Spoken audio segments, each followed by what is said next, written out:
Normally, this time of the year, we will be getting ready for the annual Hank Raymond's Classic Hoops Showcase, preparing to host some of the best boys and girls talent Wisconsin has to offer. This year, we have a new name, the Pope's Invitational, presented by our friends at McGillis Weimer. Hi, my name is Chris McGillis. I'm a partner and founder at McGillis Weimer LLC. We're a firm that specializes in personal injury law. We're proud to have been associated with Pius and the Pope's Invitational for the last 5 years. I'm a 2000 graduate of Pius, and I was fortunate enough to play both basketball and volleyball and be a part of some really great teams and have a bunch of really great teammates. I really owe a lot to Pius and being provided with a ton of opportunities, both athletically and scholastically, but also it providing me with a foundation to grow as a person. One thing that has drawn me personally and our firm to want to sponsor the Pope's Invitational is that with athletics, a lot of the things that you learn in sports translate over into the real world. And so one thing that I've always been cognizant of and appreciate so much about Pius and my coaches and my experiences here and my teammates, frankly, is that it's provided me with an opportunity to learn things like hard work, dedication, but probably most importantly, how to, as a team, as a group of people, how to work towards a common goal.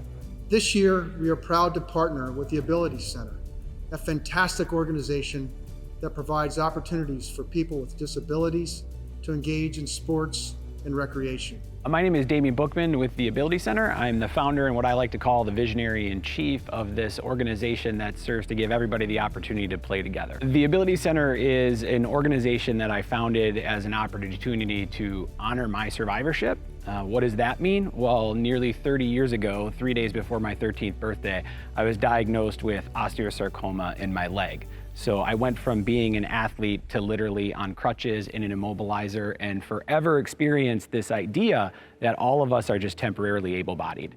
What does that mean? That means whether it's an accident, it's the aging process, or it's a disease like myself as a teenager, every day at any moment and any time we can all acquire a disability. I was subsequently re-diagnosed my freshman year in high school at Brookfield East in 1992 with bone cancer again in my left leg. So since that time, I've had 23 knee replacements and revisions, and I've learned what it means to actually have to play in a different pair of shoes. And that is playing from a wheelchair. We can all play the same games that we love, just in an adaptive way. What we've come to realize is that everybody does want to play together. And we've proven that with the country's only 3-on-3 wheelchair basketball league. We've proven that with our open gyms where 50 people will come and show up and only 3 to 5 of them actually need a chair. But moms are playing with sons and dads are playing with daughters and cousins are playing together and friends are playing together and neighbors are playing together. It's been actually really amazing to see how much what I knew in my heart has become real in reality. Having a chance to meet Damien and learn about his story and what him and his team have been able to accomplish is really amazing. Their lessons, their inspiration, their message, their mission, I mean, those things are extremely important. And in many ways, I think they correlate with some of the core values and missions that we have at McGillis Weimer, but also with some of the core value and missions that I think Pius has. And when we found out that we were getting a chance to team up with them, we were really, really excited. As we specialize in personal injury law, and with what the Ability Center does as it relates to working with people with disabilities, I think in listening to Damien and listening to, again, some of his stories and his mission, what's clear is that, they focus on providing people with opportunity, providing people with hope. And that's a lot of what we do. When you're working with somebody that's injured, we work with them to provide them with hope, with opportunity for the future, to try to get them better. To let them know that things will get better in the future. And I think that what Damien tries to do with his group at the Ability Center is provide people with that hope, so they know that there's better days. We can be in this together to work hard and accomplish things. And that's just a beautiful message, I think, for both people at Pius, but also in our community as a whole.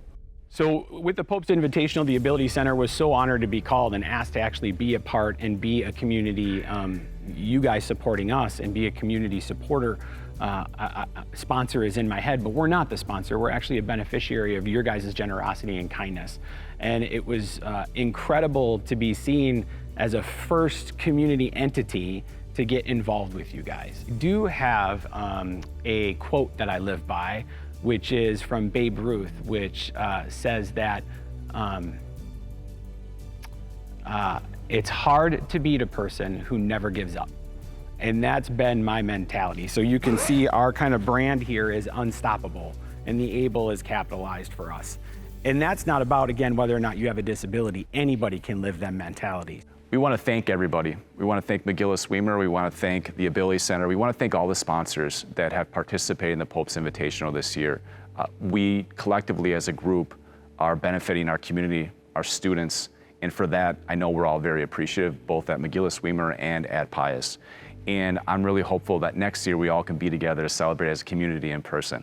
So thank you.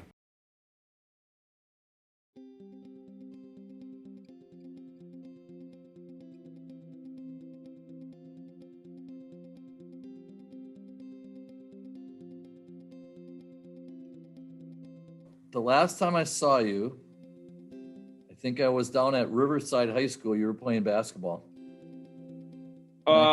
Wheelchair rugby. Yeah, and I can't. And I can't remember what the heck year that even was. Probably 05, 04. 04, 05. Okay. Yeah. So what position did you play, Brendan? Shortstop and third in college. Yeah, he had my last year coaching baseball. He played third base. I remember that. Okay. Yep. And what was it like? What was it like playing for Coach Herrick? I don't know if he wants to say. No, I mean, honestly, I had, good time. I mean, we never really had any issues with anything. I mean, I respect coaches. Again, my parents brought me up to respect, obviously, which I think is being lost, nowadays. I think it's kind of hard, but I'd say so. Yeah. I don't know. But, yeah. Well, I remember your sophomore year, you were pretty close to making varsity or JV, and we put you on the JV. Yeah. And I know your mom wasn't real happy with it. No, but that's a good learning experience, though, too. Yeah. It just makes you kind of work a little harder. Yeah, and that was, and we had a pretty good team back then, and it was, you were good enough Absolutely. to make the varsity, but we wanted you to get the at-bats and play. So just sitting there and taking batting practice every day isn't the same as seeing live pitching. So, but I don't know. Absolutely. But it worked out. I mean, you played all the games junior, senior year, and you were good. Well,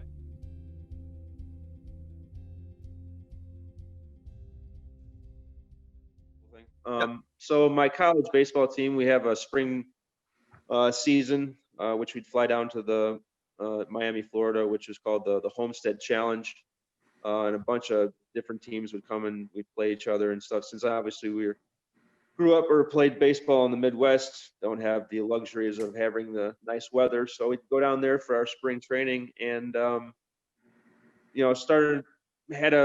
I had a couple of good games following up to my injury. My last game that I played, I did very well. And just, woke up the next day, we had a day off, and our hotel was on Miami Beach, and just went to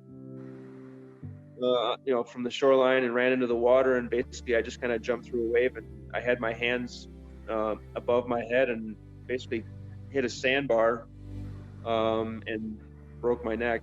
And then they transported me to University of Miami Hospital. And then my whole life basically changed from that point on. Did a little bit of rehab there. Just obviously because I was from the Midwest, I kind of wanted to get back home. And they kind of basically got me plane ready within a month. Initially, I was not able to move at all. I had a wheelchair, the power chair that had like a straw that would come to the side of me called a sip and puff, and that would operate my chair to go forward and turn and stuff. We found out Freighter Hospital, and then I was there for about 3 months, and then I learned a lot from there, got a little more strength, and I was able to get a little bit of arm movement back. But I still don't have full range of motion with my arms. I just have biceps and shoulders. I don't have triceps, so if I raise my arm, it's probably going to hit me in the head. But Now, were you So were then- you conscious, Brendan, during this whole thing? Were Yes. you after you hit Yeah. the sandbar, you were conscious? Yeah. absolutely, I actually heard the pop of my neck. Did. Were you in pain? And then I didn't feel no pain. But I could tell obviously something was wrong. I wasn't able to move at all. I tried to lift my head above the water and I couldn't do that, but I could feel the waves, moving me around and stuff. And I was hoping that, God willing, somebody was going to come get me. But Gotcha, I took a big breath of air before I went under the water. So I think that's what kind of that saved you, yeah. helped me. Yeah. Wow. So, yeah, I Remember got you lucky. I didn't I swallow any further. I remember you telling me because I came to see you in the hospital once you came here, and I remember you were telling me the Yep. story too, that sandbar within 15 minutes was gone. It wasn't even there anymore. Jeez. So I stayed at Freighter, like I said, for a couple of months, and then got released to go back home. And then that was a whole new challenge with trying to learn, Sure. taking care of myself and, trying to figure out what my body was going to be doing. But Right. yeah, again, it was a long journey. But obviously, it's the more time that passes, I keep learning new stuff. So that's kind of good, I guess. I mean, I'm always trying to add more things to my repertoire, I want to say. But Can you drive and everything? oh yeah. So actually, when I was talking to Angela, I was just mentioning some things that I do and stuff, and I didn't think I'm like that big of a deal, but I mean, I drive, I snowmobile, ATV, I shoot, trap, and skeet. I'm part of a Nice. couple of the clubs here. Yeah, not too many people like shooting with me because I'm kind of better than them. Really? Which is kind of funny. So, but yeah, no, I just kind of try to keep busy. I'm an outdoorsman. Good for you. growing up, Good. so- Excellent. I admire you for plotting through this and making the best of it, because that's hard. It's hard, I'm sure. So I'm proud of you. Like I said, I was telling Angela too. I think sports kind of gave me that. I don't know if you want to call it like an edge or some kind of that kind of, I don't know. I'm sure you probably know, or even Dan too might, just it kind of gives you that, I don't know, not will to keep going kind of thing. I don't know. Sure. It's hard for me to explain, but it's I don't know. I don't want to stop. I mean, I have my, days where I don't want to do stuff, Sure. but for the most part though, I'm still, pretty active at what I do. But yeah, I don't know. Like I said, sports really helped my recovery for sure. You got to give it your all. If you don't, then you never know what you're gonna miss. I mean, kind of thing. Yeah. The mission of this fundraising event, this tournament, has always been about opportunity. Basketball is the vehicle to celebrate this, but the support and sponsorship always served a higher purpose: to provide much needed opportunity for students who need financial support to attend Pius XI. For many students, Pius XI has been and will continue to be the place where they feel accepted and challenged. Pius XI offers a learning environment where they're able to grow into the confident, capable, compassionate young people that only they can be.